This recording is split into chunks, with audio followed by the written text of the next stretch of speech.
मेरे प्यारे छात्रों, कैसे हैं आप लोग। पिछले लेक्चर में हम लोग इलेक्ट्रिक फील्ड और इलेक्ट्रिक फील्ड की इंटेंसिटी के बारे में जानकारी लिए। इंटेंसिटी का मतलब क्या बताए थे? मेजरमेंट। इलेक्ट्रिक फील्ड का मेजरमेंट किसी पॉइंट पे, मैग्नीट्यूड कितना ज्यादा या कितना कम होगा। क्लियर। मान लो ये किसी चार्ज का इलेक्ट्रिक फील्ड है, किसी चार्ज बॉडी के चारों तरफ ऐसा एरिया, ऐसा स्पेस जहां तक ये चार्ज दूसरे चार्ज बॉडी पे फोर्स लगा सके, ऐसे फील्ड को, ऐसे एरिया को इलेक्ट्रिक फील्ड बोलते हैं। ठीक है। इंटेंसिटी मतलब किसी पॉइंट पे उस इलेक्ट्रिक फील्ड का मैग्नीट्यूड क्या होगा, मेजरमेंट क्या होगा। उसके लिए इलेक्ट्रिक इंटेंसिटी हम कैसे समझे थे कि मान लो इस चार्ज के फील्ड में हम एक टेस्ट चार्ज लाए। इस टेस्ट चार्ज पे ये चार्ज कैसा फोर्स लगाएगा? रिपल्सन वाला। क्यों? ये भी प्लस और टेस्ट चार्ज प्लस होता है। ठीक है। तो ये जो फोर्स लगाया, फोर्स किस पर लगाया? टेस्ट चार्ज पर। इलेक्ट्रिक फोर्स या इलेक्ट्रोस्टैटिक फोर्स और कूलम्बिक फोर्स किस पर लगाया? टेस्ट चार्ज पर। कहां लगाया? फील्ड के अंदर लगाया, फील्ड के इनसाइड लगाया। यही ना कहलाएगा electric intensity. Force per unit test charge. अगर यहां वेक्टर तो यहां भी वेक्टर दे दीजिए। तो ध्यान रखिएगा लॉजिक। फोर्स कहां लगा? टेस्ट चार्ज पर। पर मतलब क्या समझाए हैं? बट्टा। क्लियर। अब ध्यान से देखो, एक क्वेश्चन यहां पे आता है कि टेस्ट चार्ज का वैल्यू स्मॉल क्यों लेते हैं। सिंपल। पिछले क्लास में भी हम लोग चर्चा किया है, आज थोड़ा डिटेल से करते हैं। देखो, स्मॉल इसलिए लेते हैं ताकि अगर मान लो इसका वैल्यू बहुत बड़ा हो तो ये अपना भी फील्ड प्रोड्यूस करेगा। पिछले क्लास में बताया कि टेस्ट चार्ज अपना कोई फील्ड प्रोड्यूस नहीं करता है क्योंकि उसका मैग्नीट्यूड बहुत छोटा है। अब क्वेश्चन है कि छोटा क्यों है, छोटा क्यों लेते हैं, बड़ा क्यों नहीं ले सकते हैं? तो देखो बाबू, बड़ा ले सकते हैं। इसके कारण क्या होगा? ये अपना फील्ड प्रोड्यूस कर लेगा। इस फील्ड के कारण इसका फील्ड या इसका स्पेस या एरिया या क्षेत्र डिस्टर्ब हो जाएगा, डिस्ट्रॉय हो जाएगा। सिंपल सोचो, हम किसी शहर का गुंडा है और हमको चेक करना है कि मेरे अंदर दम है कि नहीं है, मेरा प्रभाव कहीं है कि नहीं है। तो हम चेक करने के लिए किसी कमजोर आदमी को लाएंगे कि भाई तुम मेरे फील्ड में आओ, हम तुम पे फोर्स लगाएंगे। तभी तो बेहतर होगा परिणाम कि हम किसी ऐसे आदमी को बुला दिए जो हम ही को मार के उल्टा दिया, तो गड़बड़ हो जाएगा ना। तो ऐसा चार्ज नहीं लाना है जो अपना फील्ड प्रोड्यूस करके ये स्पेस को डिस्ट्रॉय कर दे, इसके इलेक्ट्रिक फील्ड को नष्ट कर दे। बात समझ में आ रही है ना? सिंपल। देखो, फिजिक्स नेचर से जुड़ा हुआ है, आम जीवन से जुड़ा हुआ है कि किसी गुंडा के फील्ड में वो गुंडा चाहता है कि मुझे चेक करना था, किसी कमजोर आदमी को लाएगा। वो कमजोर आदमी यहाँ पे क्या है? Test charge. क्लियर। इसलिए इसका वैल्यू स्मॉल लेते हैं। ओके। अब हम जानेंगे कि किसी पॉइंट चार्ज के द्वारा इलेक्ट्रिक इंटेंसिटी क्या होगा किसी पॉइंट पर। तो दीजिए स्टार आज का टॉपिक, है ना, electric intensity at a point due two point charge. Electric intensity at a point due two point charge. ठीक है। इसके लिए क्या करेंगे? मान लो ये कोई चार्ज है, पॉजिटिव निगेटिव दोनों ले सकते हैं, मैग्नीट्यूड तो सेम ही होगा, बस डायरेक्शन का फर्क होगा। इस चार्ज से आर डिस्टेंस पे, आर सेपरेशन पे हम कोई पॉइंट पी लिए, तो मुझे इस चार्ज का इस पॉइंट पी पे इलेक्ट्रिक फील्ड का इंटेंसिटी चाहिए, इलेक्ट्रिक फील्ड का मैग्नीट्यूड चाहिए कि वहां पे इलेक्ट्रिक फील्ड कितना है। ठीक है। सिंपल सोचो, ये चार्ज गुंडा है, ये गुंडा चाहता है कि मेरे बॉडी से, मेरे घर से आर डिस्टेंस पे मेरा औकात क्या है। ठीक है। यूं कह सकते हो इलेक्ट्रिक फील्ड गुंडा है और इंटेंसिटी उसका औकात है। इलेक्ट्रिक फील्ड बराबर गुंडा, इंटेंसिटी मतलब औकात है, सिंपल शब्दों में। ठीक है, इस पॉइंट पी पे हम वैल्यू निकालने का प्रयास करते हैं। ठीक है, अब सिंपल सोचो कि अगर किसी गुंडा को अपना औकात मापना है तो किसी आदमी को पीटेगा तब ना पता चलेगा। पीटने के लिए क्या करना पड़ेगा, किसी कमजोर आदमी को लाना पड़ेगा, ये नहीं कि किसी मजबूते को ले आए तो इसी को मार के फाड़ देगा। बात समझ रहे हो ना? तो इस पॉइंट पे किसी कमजोर आदमी को लाएंगे, तो वो कमजोर आदमी कौन है? भी बेचारा टेस्ट चार्ज, ओके, फील्ड निकालने के लिए। ठीक है, तो यहाँ पे टेस्ट चार्ज लाए, तो किसी पॉइंट पे इलेक्ट्रिक इंटेंसिटी निकालने के लिए क्या करेंगे, उस पॉइंट पे टेस्ट चार्ज को लाएंगे। सिमिलरली किसी गुंडे का औकात कहीं पे निकालने के लिए दूसरे आदमी को लाएंगे, चेक करवाने के, देखो भाई ये पिटाई खाता है कि नहीं खाता है। ठीक है, चलो अब क्या होगा, ये चार्ज जिसका फील्ड चारों तरफ फैला हुआ है इस पे फोर्स लगाएगा। कैसा फोर्स? रिपल्सन नेचर का। ठीक है, उस फोर्स का मैग्नीट्यूड क्या होगा? K Q naught by are square. के जगह हम लोग क्या लिख सकते हैं? 1/4πε0। Okay, q naught by are square, ये फोर्स का मैग्नीट्यूड होगा। ठीक है, तो हम लोग लैंग्वेज में लिखेंगे क्योंकि बोर्ड में 2 नंबर में पूछता है। Electrostatic force on test charge bracket में q naught due to charge q. उस फोर्स का मैग्नीट्यूड कितना लाए हैं? देखो ध्यान से, के ही लेके चलो। ठीक है, K Q naught by are square, ये हो गया इस चार्ज के द्वारा अपने फील्ड में इसमें लगाने वाला फोर्स। इस चार्ज के द्वारा अपने फील्ड में दूसरे चार्ज पे लगाने वाला फोर्स का magnitude. Okay, from the definition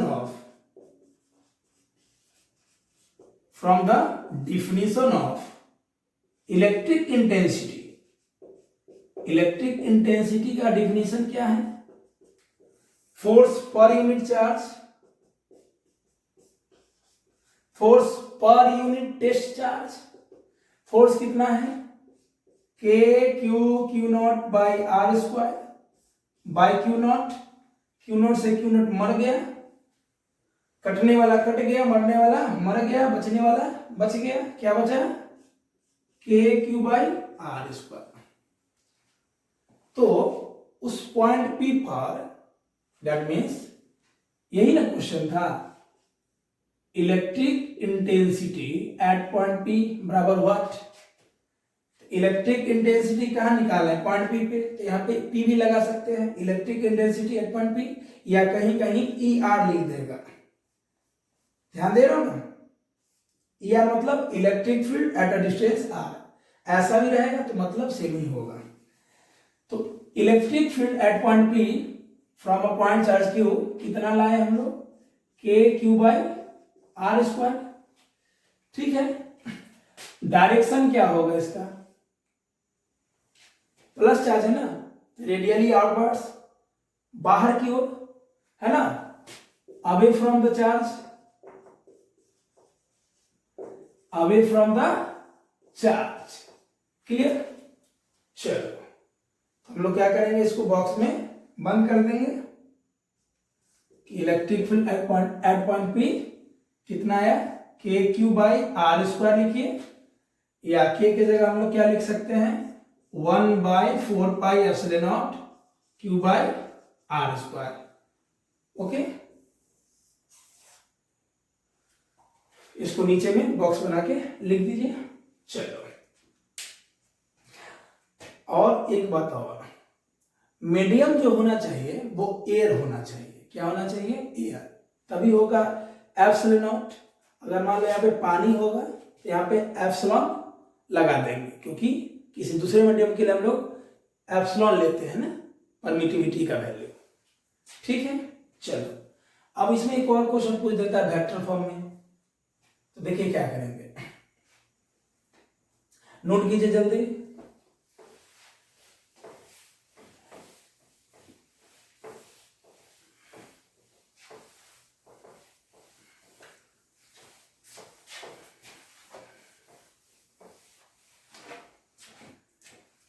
in vector form,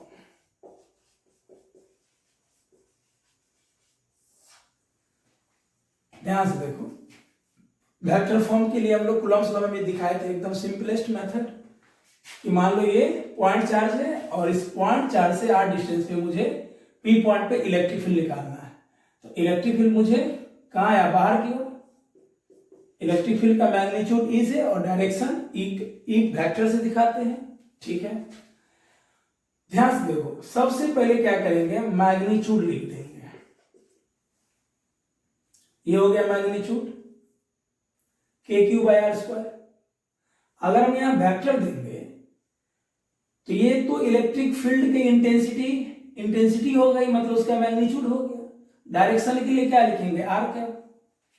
अब ये आर कैप क्या है, सिंपल सोचो, इलेक्ट्रिक फील्ड का डायरेक्शन कहां से कहां है, from point charge to a given point, यानी इस चार्ज से इस पॉइंट की ओर डायरेक्शन है इलेक्ट्रिक फील्ड का। तो इलेक्ट्रिक फील्ड का डायरेक्शन है बाहर की ओर, radially outwards, away from the charge, या एकदम सिंपल शब्दों में इस चार्ज से उस पॉइंट की ओर, इस चार्ज से उस पॉइंट की ओर।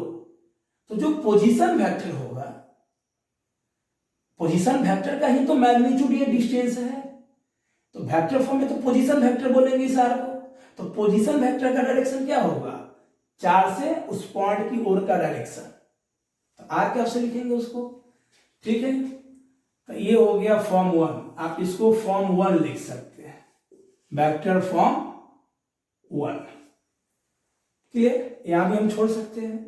अब ध्यान से देखो, ई वेक्टर बराबर के q by are square, unit vector. R cap क्या है, यूनिट वेक्टर।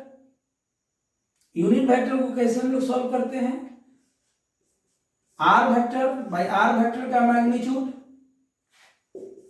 किसी भी यूनिट वेक्टर का वैल्यू क्या होता है, given vector by given vector का मैग्नीट्यूड। क्लियर, अब ध्यान से देखो, मॉड आर लिखो, या मॉड आर को ही हम लोग आर बोल सकते हैं मैग्नीट्यूड के फॉर्म में। तो ये क्या हो जाएगा, के क्यू मॉड आर मतलब r, r square into r क्या हो जाएगा, R3 और r vector, k q by are square into r, k q by R3 into r vector, ये क्या हो जाएगा, फॉर्म 2। क्लियर, यही है वेक्टर फॉर्म, जल्दी से लिखो। ओके, चलो चले आगे। नेक्स्ट,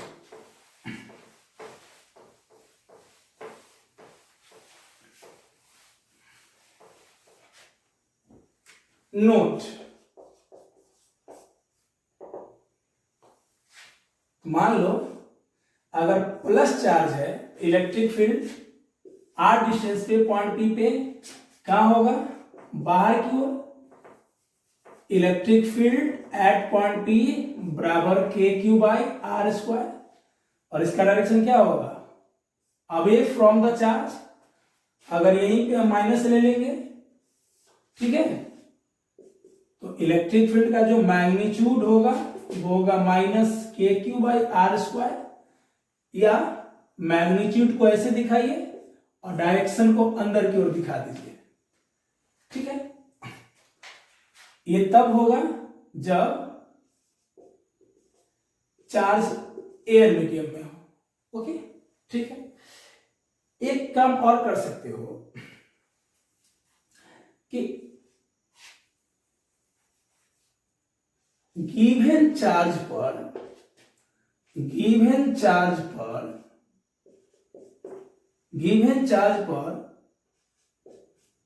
जिस डायरेक्शन में फोर्स लगेगा, अगर इलेक्ट्रिक फील्ड का डायरेक्शन निकालना है तो एकदम सिंपल शब्दों में गिवन चार्ज पर जिस डायरेक्शन में फोर्स लगेगा फील्ड उधर ही होगा।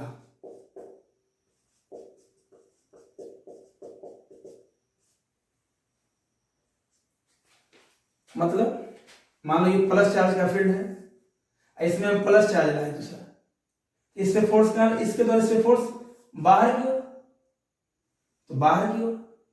अब एक माइनस लाए टू बार्स अंदर की ओर, है ना, बेस्ट समझने के लिए। चलो next,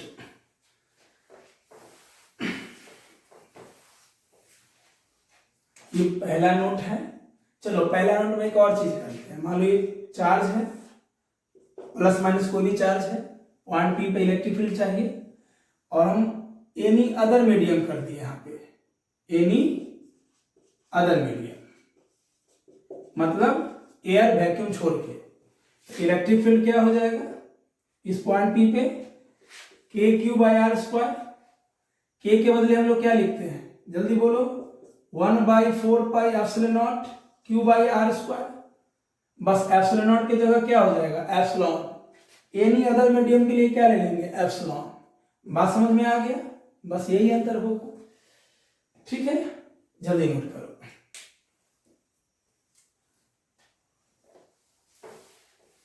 next,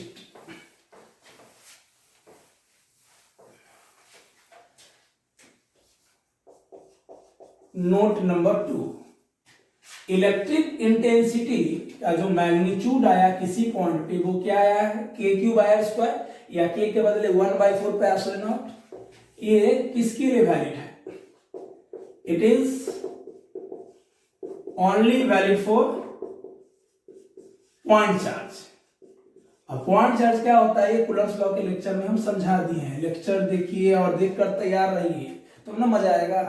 it is only valid for point charge, ये फॉर्मूला सिर्फ और सिर्फ पॉइंट चार्ज के लिए वैलिड है।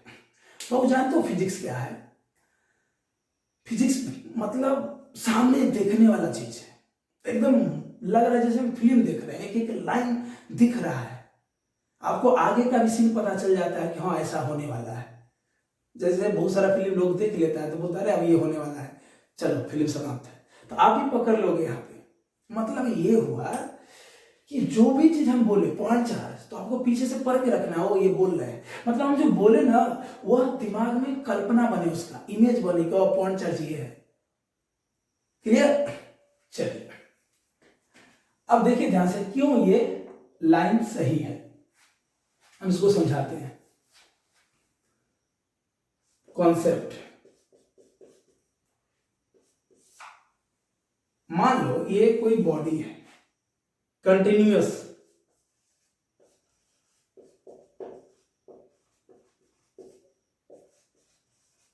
For continuous body. Continuous body मतलब उस पर चार्ज कंटिन्यूअस हो। अगले लेक्चर में हम लोग पहुंच जाएंगे कंटिन्यूअस पे, अभी तो बस थोड़ा सा चीज जानना है।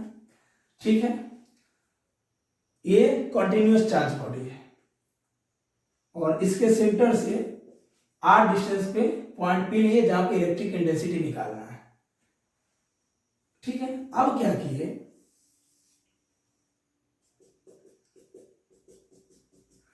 इस बॉडी के पास अगर हम कोई पॉजिटिव चार्ज लेके आए या टेस्ट चार्ज लेके आए, ठीक है, ठीक है, इसका मैग्नीट्यूड कम है लेकिन जो भी है थोड़ा बहुत है ना, कोई आदमी कमजोर है तो क्या हुआ, कुछ तो दम है उसमें। तो ये जो चार्ज है टेस्ट चार्ज, इसके चार्ज को रिपेल करके भगाएगा, ये टेस्ट चार्ज इसके चार्ज को रिपेल करके भगाएगा, तो ये सिचुएशन अब इस सिचुएशन में बदल जाएगा, यानी इसके बाद ऐसा डायग्राम होगा। तो पहले इस बॉडी का सेंटर ऑफ मास यहां पे था, अब सेंटर ऑफ मास यहां आ जाएगा। ठीक है, अब ध्यान से देखो, अगर हम किसी चार्ज को यहां पे लेके आए तो उस पॉजिटिव चार्ज को लेके आए तो पॉजिटिव के कारण रिपल्सन हुआ, तो रिपल्सन के कारण ये चार्ज इधर खिसक गया, घुसुक गया, तो सेंटर ऑफ मास क्या हो गया चेंज। तो सेंटर ऑफ मास चेंज होगा तो ये डिस्टेंस भी चेंज हो जाएगा। तो इस डिस्टेंस को बोलते हैं इफेक्टिव डिस्टेंस या इफेक्टिव सेपरेशन। क्लियर? ये डिफाइंड नहीं है, इट इज नॉट डिफाइंड। आप इसको नहीं निकाल सकते हो, है ना? It is not defined. या आप बोल सकते हो ये आर्डर जो है वो वेल प्रिडिक्टेबल नहीं है, मतलब आप इसका अनुमान नहीं लगा सकते हो। क्लियर? समझ गए कैसे हुआ? बस एक पॉजिटिव चार्ज को लाए तो पॉजिटिव चार्ज इसके चार्ज को क्या कर दिया, रिपेल करके भगा दिया, तो चार्ज यहाँ पे आ गया तो सेंटर मास शिफ्ट कर जाएगा। क्लियर? जिसके कारण ये आर चेंज हो जाएगा। चलिए, और ये जब आर चेंज हो जाएगा तो ये पॉइंट चार्ज के लिए वैलिड नहीं होगा। मतलब ये दैट मींस यूं सोचो, ये फॉर्मूला सिर्फ और सिर्फ वैलिड है पॉइंट चार्ज के लिए, कंटिन्यूअस के लिए क्यों वैलिड नहीं है? देख लो, क्योंकि कंटिन्यूअस में क्या होता है, ये चेंज हो जाता है। नेक्स्ट,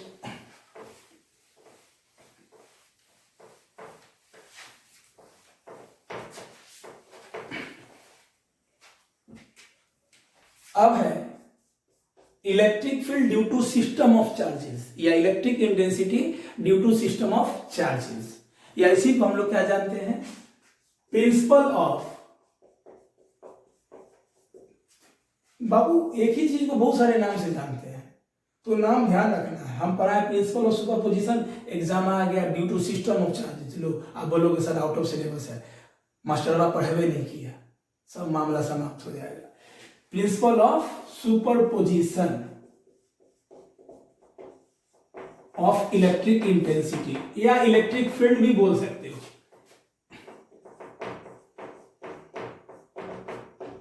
बोलचाल की भाषा में इलेक्ट्रिक इंटेंसिटी, इलेक्ट्रिक फील्ड को एक ही हम लोग रखते हैं।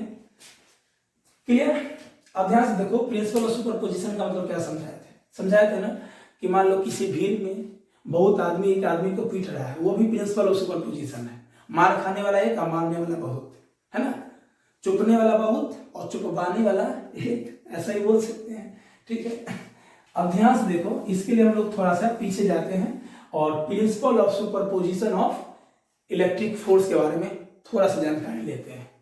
क्या था बाबू, कि मान लो ये कोई पॉइंट P है, इस पॉइंट P पे कोई चार्ज को हम प्लेस किए, ठीक है? यहाँ पे मान लो Q1 है, यहाँ पे मान लो Q2 है, यहाँ पे मान लो Q3 है, यहाँ पे मान लो Q1 है। अब इस सब चार्ज के द्वारा इस चार्ज पे फोर्स निकालना है। ये चार्ज इस पे फोर्स लगाएगा, मान लो नाम है F1, ये इस पे फोर्स लगाएगा, मान लो नाम है F2, ये इस पे फोर्स लगाएगा, नाम है F3, और ये इस पे फोर्स लगाएगा, नाम है Fn। क्लियर? चलो वेक्टर फॉर्म में ले लेते हैं। क्लियर ना? चलो सिंपल। अब ध्यान से समझो, अब इस चार्ज के द्वारा इस चार्ज पे फोर्स क्या होगा, तो लैंग्वेज में क्या लिखते थे, ध्यान से सुनना, इलेक्ट्रोस्टैटिक फोर्स या electric force due to charge Q1 on charge Q, और हम लोग F1 बराबर लिखते हैं K Q1 बाय R1 का स्क्वायर, अगर ये सेपरेशन R1 है तो, ठीक है? के जगह हम लोग दूसरा भी लिख सकते हैं 1/4।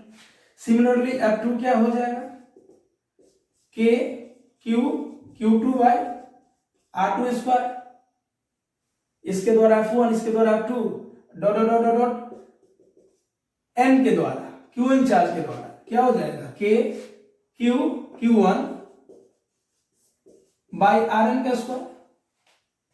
इस सब को आपस में जोड़ देते हैं तो जो नेट फोर्स होता है, यही घटना कहलाता है प्रिंसिपल ऑफ सुपरपोजिशन। मतलब किसी पॉइंट पे जो चार्ज दिया हुआ है, उस चार्ज पे डिफरेंट चार्ज के द्वारा जो नेट फोर्स निकालते हैं, इसी सिस्टम को हम लोग प्रिंसिपल ऑफ सुपरपोजिशन बोलते हैं। वही काम हम लोग को यहाँ करना है, ठीक है? चलो,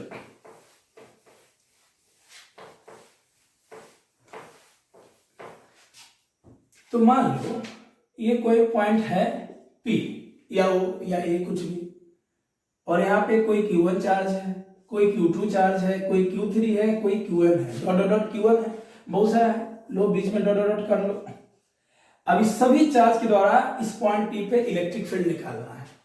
इस चार्ज का फील्ड इस पे क्या होगा, प्लस है, तो अवे फ्रॉम नाम दे दो E1, प्लस है बाहर की ओर, प्लस है बाहर की ओर, प्लस है बाहर की ओर। Q1 के द्वारा इस पॉइंट P पे जो इलेक्ट्रिक फील्ड है मान लो E1, Q2 के द्वारा E2, Q3 के द्वारा E3 dot dot dot Q1 के द्वारा EN। अब सबके द्वारा निकाल के जोड़ देंगे, ठीक है। चलो, तो नेट फील्ड क्या हो जाएगा बताओ ध्यान से, E नेट क्या हो जाएगा, electric field due to charge Q1 at point P। चलो बोर्ड में पूछता है, लैंग्वेज में लिखते हैं हम लोग, है ना, लैंग्वेज में लिखते हैं, electric field at point P due to charge Q1। बताओ क्या होगा, E1 K Q1 by R1 का स्क्वायर, ठीक है। अभी आप मैग्नीट्यूड में ले लो, बाद में डायरेक्शन दे सकते हो, या अभी ले लो डायरेक्शन में, कोई दिक्कत नहीं है। अगर यहाँ पे देंगे E1 तो यहाँ पे क्या लगाना होगा जल्दी बोलो, R1 कैप, ऐसे भी तो लिख सकते हैं। चलो same, electric field at point P due to charge Q2, यहाँ ये Q1 के द्वारा था, ये Q2 के द्वारा, E2 क्या होगा, K Q2 बाय R2 का स्क्वायर, दिख रहा है ना अच्छे से, है ना। और यहाँ पे क्या हो जाएगा, R2 unit vector, so on, इसी प्रकार बहुत सारा के द्वारा, electric field at point P due to charge Q1, इसके द्वारा तो फील्ड का नाम क्या हो जाएगा, En, N चार्ज के द्वारा, बोलो K Qn, डिस्टेंस क्या होगा बताओ, Rn ले लेंगे डिस्टेंस, अगर ये R1 है, ठीक है, ये R2 है, ये वाला R3 है, तो ये वाला क्या ले लेंगे, Rn ले लेंगे, तो क्या हो जाएगा Rn का स्क्वायर, ये तो हो गया मैग्नीट्यूड। डायरेक्शन के लिए क्या लेंगे जल्दी बोलो, है ना, इसको थोड़ा सा पहले लिख दे, En K Q N by Rn का स्क्वायर और Rn यूनिट वेक्टर, हो गया, ठीक है। चलो अब सबको जोड़ देंगे, निकल जाएगा, जल्दी से लिखो।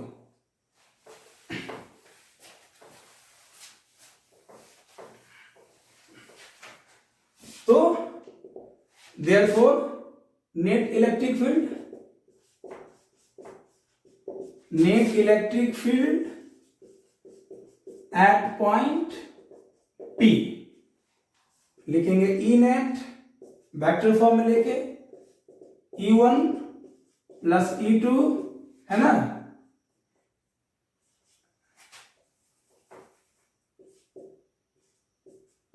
Plus E3 dot dot plus En, ठीक है। सब में क्या कॉमन आ जाएगा, चलो लिख देते हैं, K Q1 by R1 square, R1 unit vector, K Q2 by R2 का स्क्वायर, R2 यूनिट वेक्टर। बाबू बोर्ड में एक एक लाइन लिखना होता है 2 नंबर के लिए, इसलिए पूरा एक एक लाइन लिख रहे हैं, है ना, हम सब लेके चलेंगे, आपका हर एग्जाम लेके चलेंगे, है ना। डॉट डॉट डॉट कर लो, K Qn बाय Rn का स्क्वायर, Rn यूनिट वेक्टर, ठीक है। अब देखो K सब में कॉमन है, K ले लेते हैं बाहर, तो क्या हो जाएगा बताओ, यहां लिखते हैं E नेट, K कॉमन लेते हैं, या K के जगह 1/4 का एप्सिलॉन भी ले सकते हैं, अंदर में क्या होगा, Qn बाय R1 का square, R1 unit vector plus Q2 by R2 का square, okay, R2 unit vector dot dot Qn by Rn का स्क्वायर, Rn यूनिट वेक्टर, यही हमारा आंसर हो जाएगा। ओके, इसको बॉक्स में बंद कर लो। ठीक है, कर लिए बॉक्स में बंद। ओके, या इसी को हम लोग क्या लिख सकते हैं, नेट इलेक्ट्रिक फील्ड बराबर के, जब फाइनाइट टर्म्स को हम लोग जोड़ते हैं, है ना, तो हम लोग समेशन का यूज करते हैं 1 से लेके n तक। ओके, ऊपर में क्या हो जाएगा QI, नीचे में RI का स्क्वायर और RI यूनिट वेक्टर। ये बस लिखने का स्टाइल है, जरूरत नहीं पड़ता है। ठीक है, इसको भी आप लिख सकते हो एग्जाम में, जल्दी नोट करो। कुछ नहीं था, पीछे से जुड़ा हुआ था कूलम्ब्स लॉ से, एक प्रकार का हो तो अभी तक electric field, electric intensity Coulomb's law का ही एक प्रकार का एप्लीकेशन है, जुड़ा हुआ है उससे। चले नेक्स्ट, अब आइए हम लोग क्वेश्चन करेंगे। आप तैयार हो जाओ एकदम क्वेश्चन के लिए। क्वेश्चन के लिए हम कुछ पॉइंट दे रहे हैं, और ऐसे भी अगर आप कूलम्ब्स लॉ पे पूरा लेक्चर देखे हैं, देख रहे हो ना, 6, 7, 8, 9, 10 क्वेश्चन के लिए है, और एक और अलग से हम बहुत सारे बुक का क्वेश्चन उसमें कंबाइन करेंगे, वो भी लेंगे। जल्दी से आप देख के रहिए, तो वो भी मदद करेगा। नया कुछ आने वाला नहीं है इलेक्ट्रिक फील्ड के क्वेश्चन में, आप देखिए जल्दी जल्दी। चलिए देखो ध्यान से क्या है, पहले कुछ कॉन्सेप्ट करेंगे, तब आएंगे क्वेश्चन पे। ठीक है, ध्यान से देखो। To find magnitude of resultant of two electric forces या फील्ड्स। मान लो दो, मतलब किसी भी पॉइंट पे दो फोर्स हो, किसी डायरेक्शन में किसी एंगल पे, दो फील्ड हो किसी डायरेक्शन में किसी एंगल पे, तो हम लोग रिजल्टेंट का मैग्नीट्यूड कैसे निकालते हैं। बाबू मैग्नीट्यूड तो समझते हैं, वैल्यू, न्यूमेरिकल वैल्यू। रिजल्टेंट क्या होता है, सिंपल समझो, एकदम विजुलाइज करवाते हैं HD क्वालिटी में। मान लो ये कोई बॉडी है, इस बॉडी पे एक इंसान इधर से फोर्स लगाया 3 न्यूटन का, एक दूसरा इंसान इधर से फोर्स लगाया 4 न्यूटन का। तो बताओ ये बॉडी नीचे जाएगा?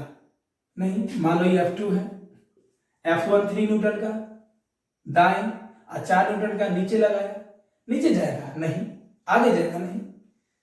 ये मतलब बीचों बीच जाएगा, ऐसे बॉडी चल जाएगा। प्रैक्टिकल घर पे कर सकते हो।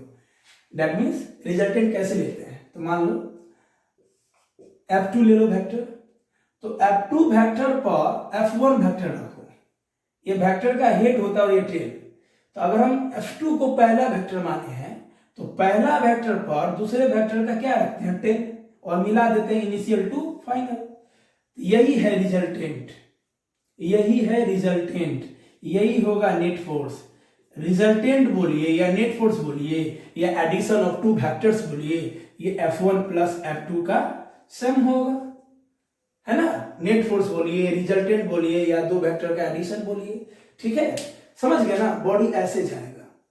मान लो हम यहाँ पे खड़े हैं, एक आदमी बताए भी थे, एक आदमी इधर रस्सी से खींचा, एक ऐसे खींचा, तो हम ऐसे घुसुक जाएंगे रिजल्टेंट के लॉन्ग। ओके, चलिए, रिजल्टेंट मतलब कंबाइंड इफेक्ट, समझ गए।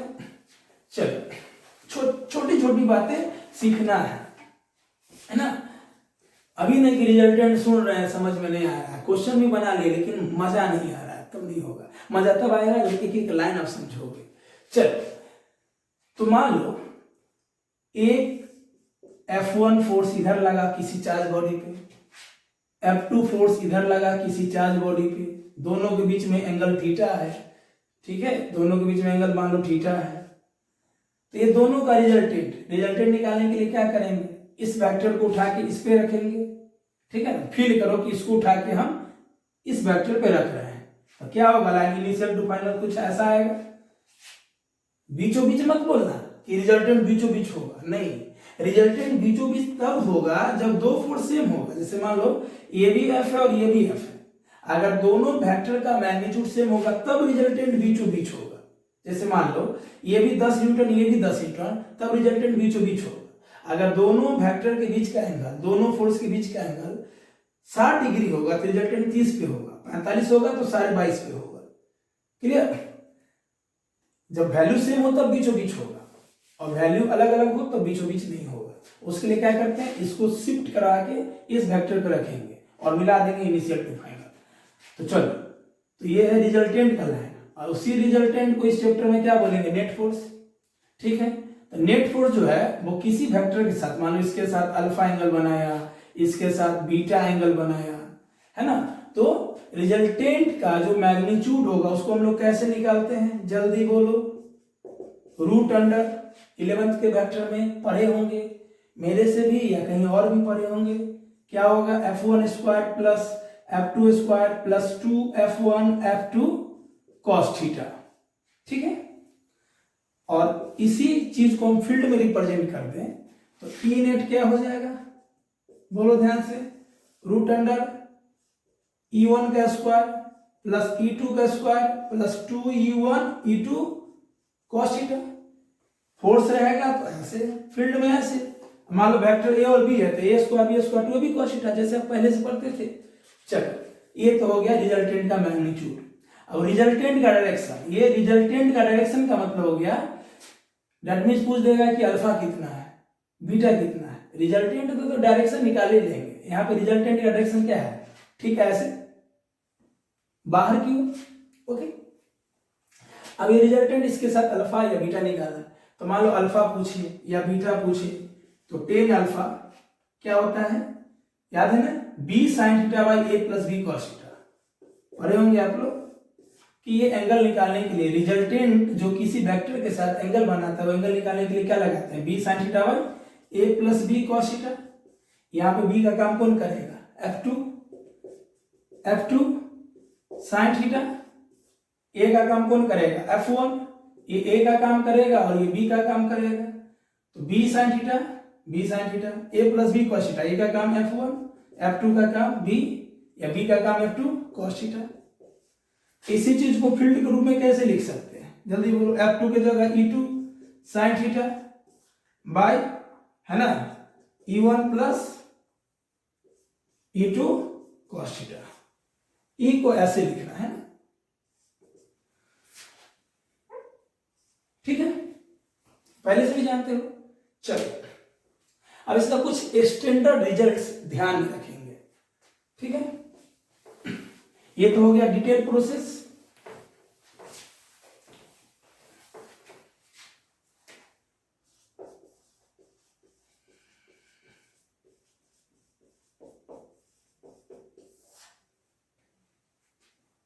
स्टैंडर्ड रिजल्ट, जैसे मान लो फोर्स हो इस डायरेक्शन में या फील्ड हो इस डायरेक्शन में, हम दोनों लेके चल रहे, फोर्स या फील्ड, और दूसरा फोर्स या फील्ड इस डायरेक्शन में हो तो 90 डिग्री हो गया। दोनों सेम है तो रिजल्टेंट बीचों बीच 45 डिग्री पर रिजल्टेंट आएगा, ये 90 डिग्री है, यानी रिजल्टेंट मतलब नेट फोर्स कितना आएगा, जब रिजल्टेंट 45 पे हो या दो वेक्टर के बीच का एंगल 90 हो, क्या होगा, √2f या फील्ड के रूप में √2e, है ना। अब सोच लो दो वेक्टर के बीच में 90 डिग्री है, तो यहाँ बैठा फॉर्मूला में 90 डिग्री, f1 का स्क्वायर प्लस f2 का square plus 2f1 f2 cos theta, theta 90 होगा, ये पूरा टर्म क्या हो जाएगा, 0, है ना। क्या बचेगा, f1 square plus f2 square, f1 f2 same है, f square plus f square √2f square, √2f 12 आएगा, सिंपल। चलो, ये सब बेसिक बातें हैं।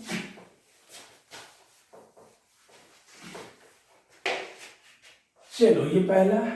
दूसरा, मान लो ये फोर्स है या फील्ड है, ये भी फोर्स या फील्ड है, बीच का एंगल है 60 डिग्री, तो रिजल्टेंट कितना आएगा, फोर्स या फील्ड, ये रिजल्टेंट होगा। रिजल्टेंट में फोर्स होगा तो एफ नेट और फील्ड होगा तो ई नेट। ठीक है, फोर्स होगा तो एफ नेट और फील्ड होगा तो ई नेट। तो अगर मान लो दोनों वेक्टर के बीच का एंगल कितना था 60, तो रिजल्टेंट कितना पे आएगा 30-30 पे आएगा, ये भी 30 ये भी 30। ठीक है, तो रिजल्ट कितना आएगा, दोनों कितना के बराबर होगा, √3f के बराबर होगा। क्लियर, √3f के बराबर होगा। लगा दीजिए, root under f1 square plus f2 square plus 2f1 f2 cos 60 1/2 solve हो कितना आएगा।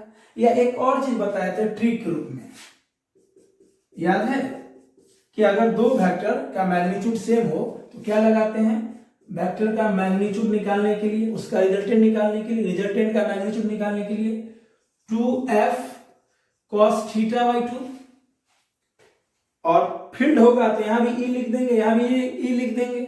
मान लो फील्ड है तो यहां भी ई और यहां भी ई। चलो 2e cos θ कितना है 60/2। ठीक है, समझ लो कितना है 2e cos 60/2 cos 30 कितना √3/2, 2 से 2 कट गया, आ गया √3 निकल गया। ठीक है, चलो तो ई नेट समझ रहे हो ना, ये फोर्स और ये फील्ड। ठीक है, मान लो 45 डिग्री रहा तो 45 डिग्री रहा तो फोर्स और फील्ड दोनों ले रहा है ना, कंफ्यूज नहीं होना, दोनों का तो नेचर एक ही होगा। मान लो दोनों एंगल के बीच में 45, दोनों वेक्टर के बीच में एंगल 45 था, तो रिजल्टेंट कहां पे होगा 22.5 डिग्री पे। नेट फोर्स और नेट इलेक्ट्रिक फील्ड है ना, तो नेट फोर्स क्या हो जाएगा, यहाँ पे सॉल्व करोगे तो आएगा √2 + 2f। कितना आएगा √2 + 2f, और ई नेट कितना आ जाएगा √2 + 2e, ये आएगा सॉल्व करके। ठीक है, चलो नेक्स्ट, तीसरा हो गया। चौथा, अगर दो फोर्स सेम डायरेक्शन में हो या दो फील्ड सेम डायरेक्शन में हो, दोनों फील्ड मान लो किसी चार्ज पर दो फील्ड सेम डायरेक्शन में हो, सेम डायरेक्शन में तो सीधे जोड़ देंगे, नेट फील्ड क्या हो जाएगा, या net force E1 + E2। Okay, और मान लो किसी पॉइंट पर सेम डायरेक्शन में हो तो जोड़ दिए, और उस पॉइंट पे फील्ड अपोजिट डायरेक्शन में हो, या फोर्स अपोजिट डायरेक्शन में हो या फील्ड अपोजिट डायरेक्शन में हो। मान लो ये E1 और ये E2, क्या हो जाएगा E net E2 - E1, same direction जोड़ देंगे, अपोजिट घटा देंगे। फार्मूला से ये चीज प्रूव कर सकते हैं, है ना। चलो जल्दी से लिखो, फोर्स के रूप में लिखना है, यहाँ पे F1 F2, यहाँ पे हो जाएगा F net F1 + F2, force के रूप में यहाँ पे F1 F2, यहाँ पे हो जाएगा F2 - F1। चलो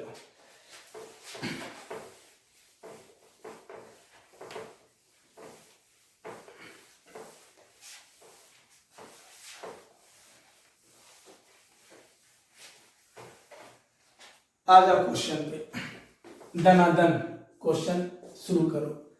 चलो इधर है 2 माइक्रोकूलम चार्ज और इधर है -3 माइक्रोकूलम चार्ज, दोनों के बीच की दूरी है 30 सेंटीमीटर। मिडिल में कोई पॉइंट P है, एकदम मिडिल में, जहां पे इलेक्ट्रिक फील्ड निकालना है। Find electric field at point P जो मिडिल में है। तो बोलो इलेक्ट्रिक फील्ड पॉइंट P पे क्या होगा, ये प्लस चार्ज के द्वारा इस पॉइंट पे फील्ड क्या होगा, बाहर की ओर, तो नाम दे दो, हम दे दिए E1। प्लस के द्वारा क्या होता है, अवे फ्रॉम द चार्ज। ठीक है, अब इसी पॉइंट पे इस माइनस चार्ज के द्वारा फील्ड किधर होगा, टुवार्ड्स द चार्ज। प्लस के द्वारा अवे तो E1 हो गया बाहर की ओर, माइनस के द्वारा टुवार्ड्स तो E2 हो गया अंदर की ओर, दोनों सेम डायरेक्शन में है ना, दोनों को जोड़ दो। ठीक है, चलो तो हम लोग मान लो मैग्नीट्यूड में लेके चलते हैं, डायरेक्शन तो पता चल ही जाएगा, E1 + E2। चलो इसके द्वारा इस पॉइंट में फील्ड क्या होगा, KQ/R²। इसके द्वारा भी क्या हो जाएगा, KQ/R²। मान लो इसको हम लोग Q1 मानेंगे, इसको हम लोग मान लो Q2 मानेंगे, तो यहाँ पे Q1 और यहाँ पे Q2, क्या कॉमन है दोनों में? K by are square common होगा। कहोगे सर आर स्क्वायर कैसे कॉमन होगा? अरे बेवकूफ, टोटल 30 सेंटीमीटर है, मिडिल में है, तो ये भी 15 हो गया, ये भी 15 हो गया, तो दोनों चार्ज से पॉइंट सेम दूरी पे है ना, तो आर तो कॉमन हो जाएगा दोनों में, क्योंकि आर सेम है। अंदर क्या हो गया? Q1 plus Q2। चलो सॉल्व करो। K का value 9 into 10 to the power 9, r का वैल्यू सेंटीमीटर में है, मीटर में मत लो, 100 से डिवाइड करो या 10 के पावर माइनस 2 से मल्टीप्लाई करो। सेंटीमीटर को मीटर में बदलने के लिए 100 से डिवाइड करो या 10 के पावर माइनस 2 से मल्टीप्लाई करो। स्क्वायर Q1 प्लस Q2 दोनों को जोड़ो, 2 माइक्रोकूलम है, 2 माइक्रोकूलम मतलब 2 into 10 to the power minus 6, और माइनस तो डायरेक्शन के लिए ना, माइनस नेचर है, तो नेचर के कारण डायरेक्शन तो बदल ही गया, तो हम लोग सिर्फ पॉजिटिव वैल्यू लेंगे। 3 माइक्रोकूलम, 3 माइक्रो मतलब माइनस 6, दोनों को जोड़ देंगे तो 3 2 5 हो जाएगा। ठीक है, 5 into 10 to the power minus 6। चलो सॉल्व करो। ऊपर में 9 इंटू 10 टू द पावर 9, नीचे 30 का स्क्वायर 900 माइनस 2 का square minus 4, 5 into 10 to the power minus 6। आप ध्यान से देखो, 900 को लिख सकते हैं ना 9 इंटू 100, ऊपर में 9 इंटू 10 टू द पावर 9, 900 को लिख सकते हैं 9 इंटू 100, मतलब 9, 100 का मतलब 10 के वर्ग, तो इस टर्म को ऐसे लिख सकते हैं। ठीक है, इधर 5 into 10 to the power minus 6। Exam में ऐसे ही डिटेल में सॉल्व करेंगे, कोई शॉर्टकट नहीं है, बोर्ड में एकदम डिटेल में है। ठीक है ना, कंपटीशन में तो डायरेक्ट मार देंगे, गुना भाग मन में कर लेंगे, ये कोई बहुत बड़ी चीज नहीं है। चलो इधर वाला मिटा रहे हैं, चलो सॉल्व करो। 9 से 9 गया, चलो ये ऊपर आके प्लस हो गया। ठीक है, चाहे यहां ऐसे करो ना, -4 में से 2 गया -2, ये बचेगा 10 to the power -2, 10 to the power -2 पर जाके प्लस हो जाएगा, तो 9 2 11, 11 में से -6 गया 5, तो क्या होगा 5 इंटू 10 टू द पावर 5, यही बचेगा, है ना। -2 में ऊपर जाके प्लस हो जाएगा, 11 में से 6 गया 5, बचा 5, कितना? न्यूटन पर कूलम, ये यूनिट है। चलो, तो बोर्ड में ऐसे आंसर देंगे, यूनिट भी लिखेंगे, ये नहीं कि यूनिट भूल जाएंगे, है ना। अब कोई मान लो ऐसे इतना ही आंसर लिख दिया, तो 5 इंटू 10 टू द पावर 5 क्या? अलुआ की सुथनी की बैगन, क्या ये दे दिए तो फील्ड, है ना, रिप्रेजेंट हो गया कि न्यूटन पर कूलम कुछ और नहीं, इलेक्ट्रिक फील्ड को बताता है। ठीक है, और अपोजिट डायरेक्शन में रहता तो घटा देते, सेम है तो जोड़ देंगे। ठीक है, चलो धाए धाए क्वेश्चन करो। अब सिमेट्रिक कॉन्फ़िगरेशन के कारण क्वेश्चन लेते हैं। सिमेट्रिक कॉन्फ़िगरेशन, ध्यान रखना, ये बात ध्यान रखना, रिमेंबर, फॉर रिमेंबर, इक्विलिब्रियम का मतलब क्या होता है? नेट फॉर जीरो, मतलब ऐसा पॉइंट जहां पे नेट फॉर जीरो हो जाए वो इक्विलिब्रियम पोजीशन, उसी को समटाइम्स न्यूट्रल भी हम लोग बोलते हैं। बोलेगा न्यूट्रल पॉइंट बताइए, या जिस सिस्टम में नेट फॉर जीरो हो जाए उसको बोलते हैं symmetric, symmetric configuration. Symmetric configuration मतलब बोलेगा इक्विलिब्रियम पोजीशन बताइए, तो समझ जाना नेट फॉर जीरो है, न्यूट्रल पोजीशन तो नेट फॉर जीरो है, और जिस डायग्राम में नेट फॉर जीरो होगा सेंटर पर, उसको हम लोग बोलेंगे सिमेट्रिक कॉन्फ़िगरेशन। ठीक है, चलो समझ गए ना बात? अरे सिंपल, किसी सिस्टम के सेंटर पे अगर नेट फॉर जीरो होगा तो वही कहलाएगा symmetric configuration, neutral point, okay, या इक्विलिब्रियम पोजीशन। चलो बताओ, धाए धाए क्वेश्चन करो। मान लो ये ट्रेंगल है, यहां भी प्लस चार्ज, यहां भी प्लस चार्ज, यहां भी प्लस चार्ज, सेंटर पे फील्ड निकालना है, सेंटर पे फाइंड, है ना। ये ऐसा करो, हम एक क्वेश्चन ले लेते हैं, क्वेश्चन का सीरीज ले लेते हैं, find net field at centre, और इसमें पहला डायग्राम है, इस चार्ज के द्वारा इस पे फील्ड क्या होगा, अवे फ्रॉम द चार्ज, बाहर की ओर। फिर इसके द्वारा इस पॉइंट पे क्या होगा, अवे फ्रॉम द चार्ज। फिर इसके द्वारा इस पॉइंट पे फील्ड क्या होगा, अवे फ्रॉम द चार्ज। अरे कैसे फोर्स में निकालते तो सही फील्ड का आंसर होगा। कैसे सेंटर पे नेट फोर्स 0 होता था, फील्ड भी 0 होगा। चलो अब देखो ध्यान से, मान लो इस दोनों का, इसके द्वारा फील्ड का नाम दिया हम मान लो E, इसका भी नाम देंगे E और इसका भी नाम देंगे E, ठीक है।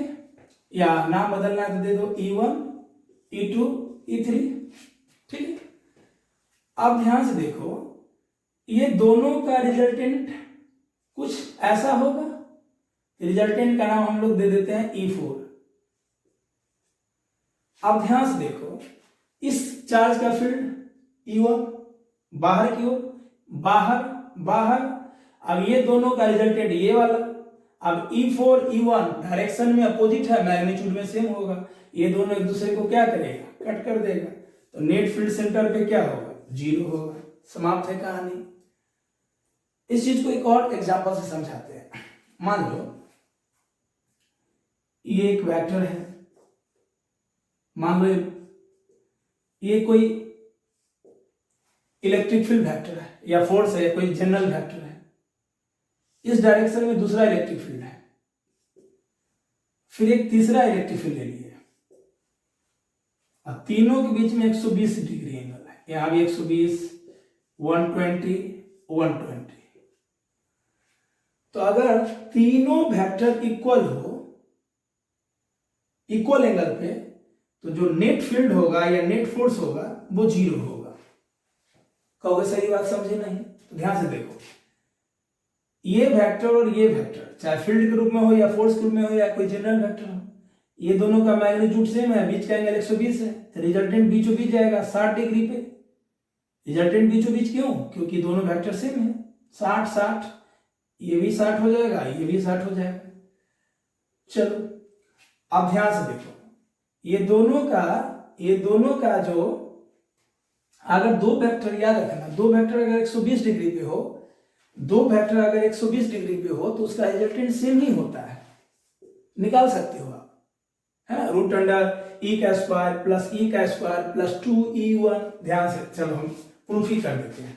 मान लो एक वेक्टर ई है, दूसरा वेक्टर ई है, 120 डिग्री एंगल है। अब देखना इसका रिजल्टेंट जो होगा बीचों बीच 60 डिग्री पे, वो ई ही आएगा, यानी ई नेट जो होगा वो ई ही होगा। हम प्रूफ ही कर देते हैं।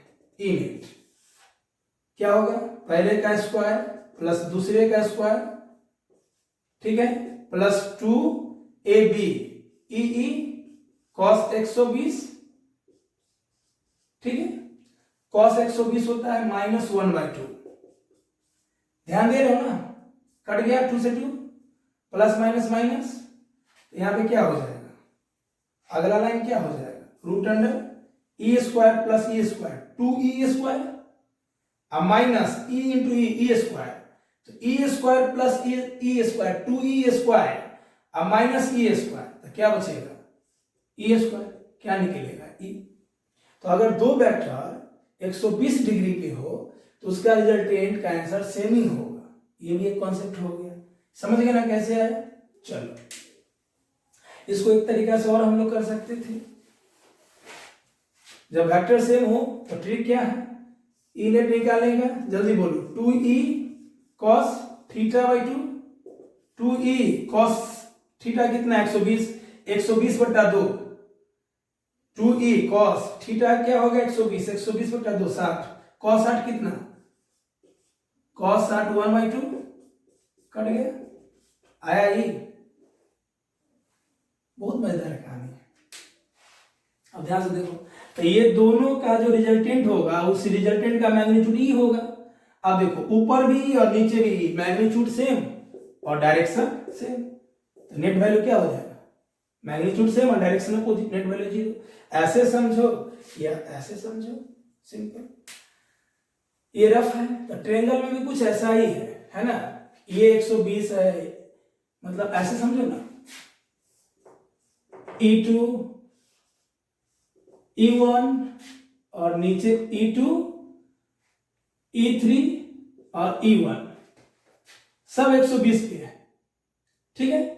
चलो, तो ये दोनों का मैग्नीट्यूड तो ये दोनों सेम ही है। अगर ये दोनों सेम है तो मैग्नीट्यूड ये दोनों का क्या होगा, सेम ही होगा। चलो हम नाम दे देते हैं ई ई ई।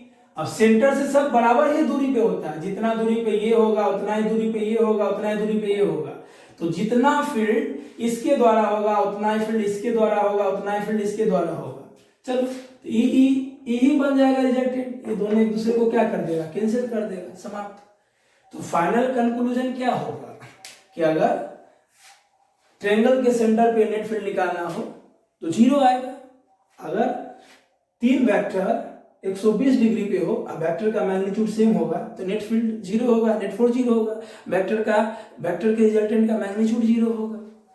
और इस चीज को समझने को पहले 120 डिग्री पे रखा, 120 डिग्री पे रखा तो उसका रिजल्टेंट सेम ही आया। इसको भी दो फार्मूला से देखे, ठीक है। चलो, नेट समझ में आ गया, क्लियर है। ध्यान देना क्योंकि हम लगातार ही लिखते हैं, इन्हें कि मोबाइल पे लेक्चर देख रहे हैं, इधर उधर ध्यान दे रहे हो, मौसा जी आ गए, क्या लाए, मिठाई लाए, क्या लाए, ऐसा नहीं। चलो नेक्स्ट, अच्छा सीरीज चल रहा था ना दूसरा, मान लो स्क्वायर ले लिए, क्या होगा, यहां भी प्लस दे दिए, यहां भी प्लस दे दिए, यहां भी प्लस दे दिए, यहां भी प्लस दे दिए, सेंटर में बोलो नेट फील्ड 0, सिंपल। अब इसका भी क्या हो जाएगा, अबे इस पॉइंट पे मान लो सेंटर पे निकालना है, इस चार्ज के द्वारा अबे अबे अबे अबे ये इसको कैंसिल करेगा, ये इसको कैंसिल करेगा, सेंटर पे नेट फील्ड क्या हो जाएगा, 0। ओके, चलो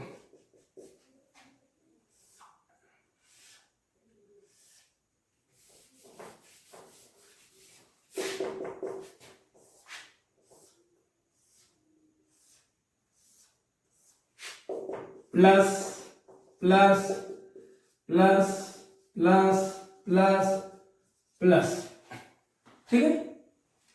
सेंटर पे बोलो जल्दी, ये दोनों के द्वारा कैंसल, ये दोनों के द्वारा कैंसल, ये दोनों के द्वारा कैंसल, क्या होगा, नेट फील्ड 0, ठीक है। और भी ऐसे बहुत सारे बॉडी होंगे, 0 होगा। नेक्स्ट,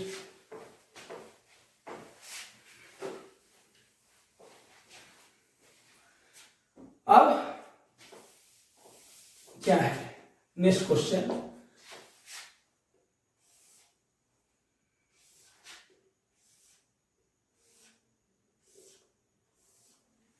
ठीक है। Plus minus plus minus plus minus, यहां पे नेट इलेक्ट्रिक फील्ड निकालना है, ठीक है। बताओ ध्यान से क्या होगा, नेट इलेक्ट्रिक फील्ड का net value at centre, plus के द्वारा यहां पे क्या होगा, अबे माइनस के द्वारा टुवार्ड्स इसी डायरेक्शन में, और नेट वैल्यू क्या हो जाएगा, 2e। कहोगे सर 2e कैसे, ध्यान से देखो, मान लो एक प्लस चार्ज है q, r डिस्टेंस इसका फील्ड क्या होता है, e, वैल्यू कितना, k3/r², ठीक है। और 2 प्लस हो या q चार्ज के द्वारा k3/r², तो 2q के द्वारा क्या होगा डिस्टेंस पे 2e, एक के द्वारा e तो 2 के द्वारा 2e, क्या हो जाएगा k2q/r², सिंपल।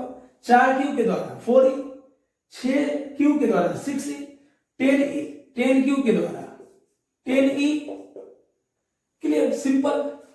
जितना चार्ज बढ़ेगा मल्टीपल में उतना ही फील्ड बढ़ेगा।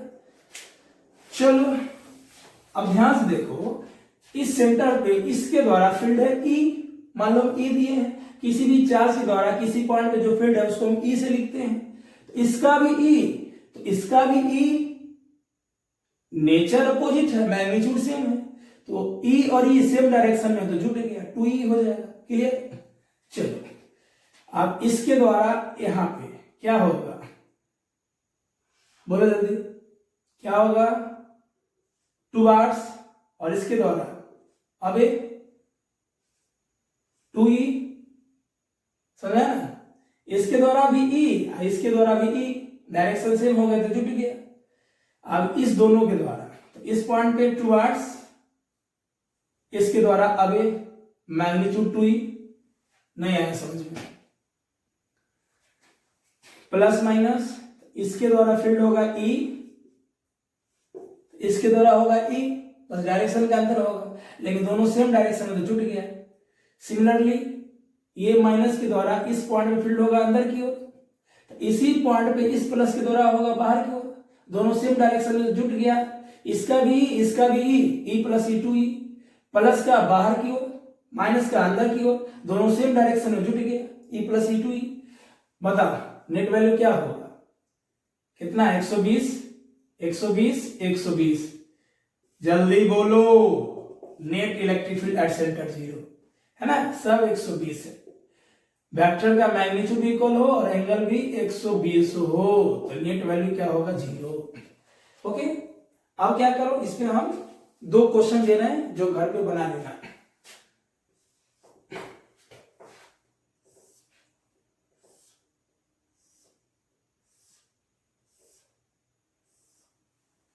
ठीक है, चलो,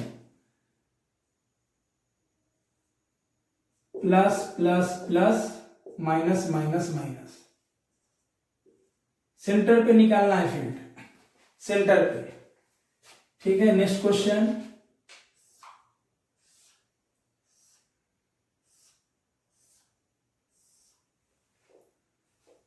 plus plus plus plus minus minus, centre पे निकालना है, सब है regular hexagon.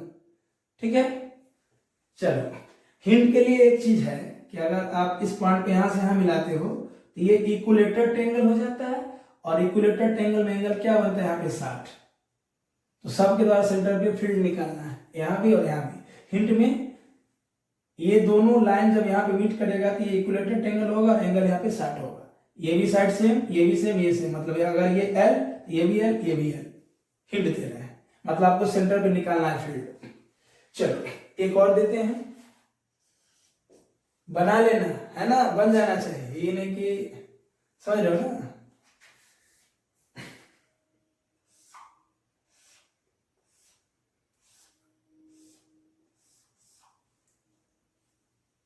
Plus Q minus Q plus 2q minus 2q plus q minus q, centre पे फील्ड निकालना है। ये तीनों क्वेश्चन में आपको सेंटर पे फील्ड निकाल लेना है। ठीक है, चलो चले आगे, नेक्स्ट।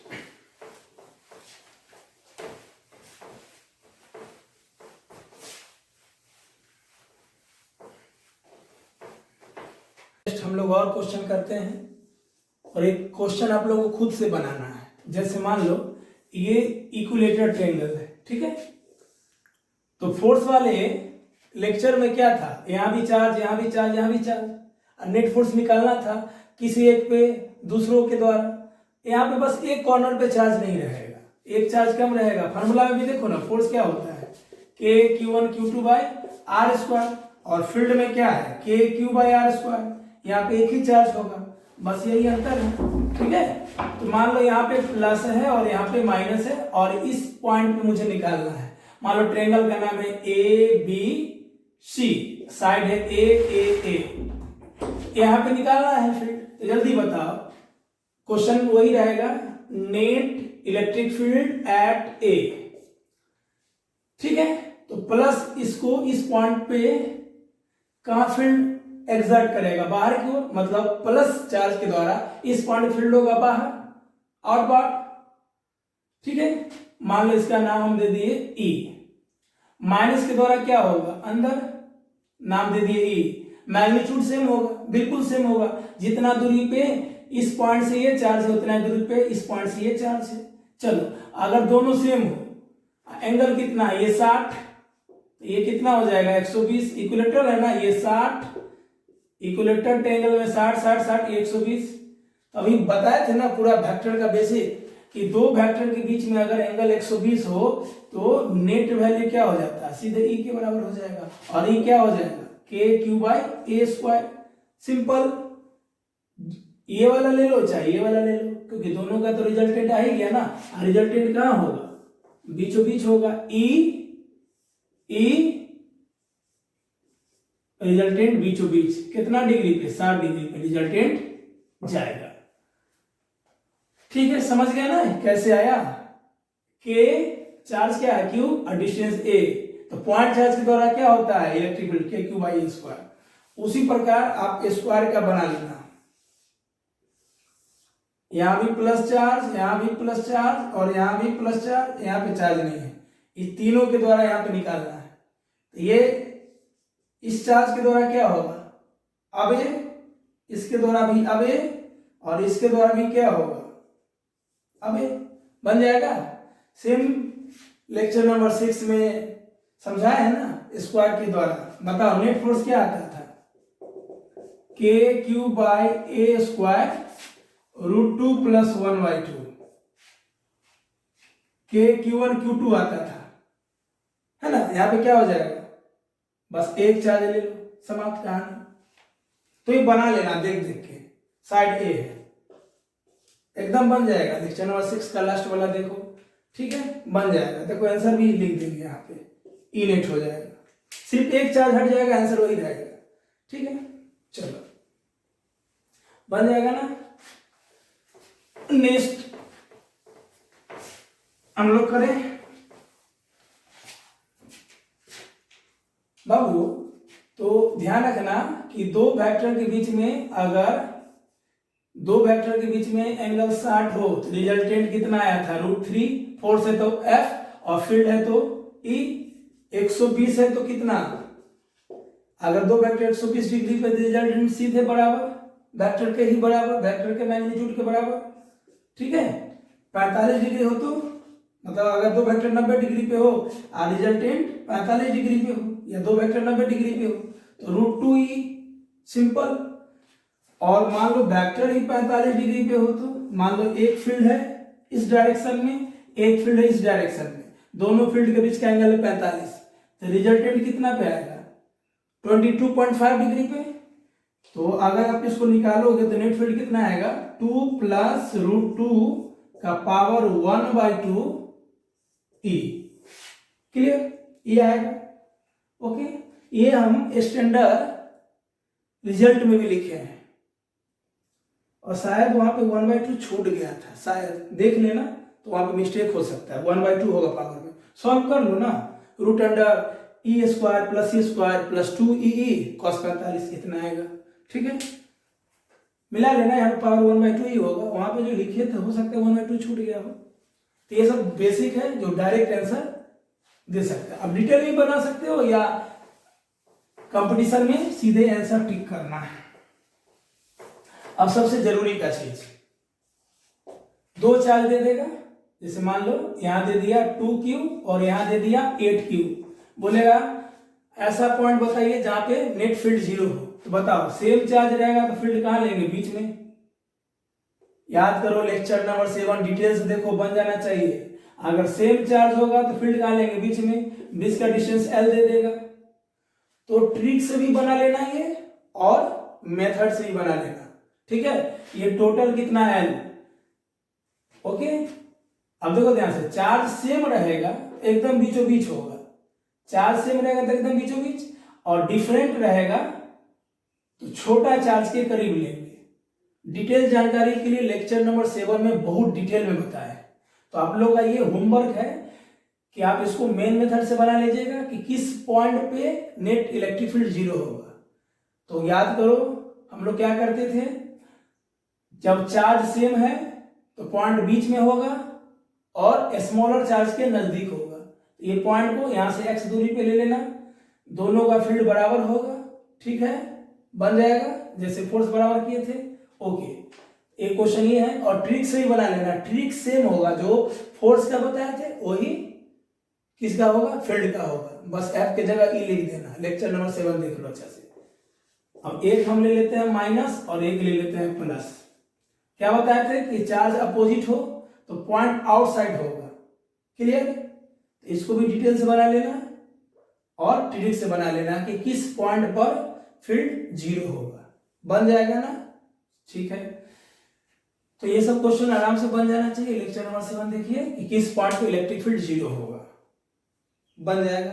ठीक है, तो हम लोग अगले लेक्चर में नया टॉपिक शुरू करेंगे, नए एनर्जी और नए उत्साह से। धन्यवाद।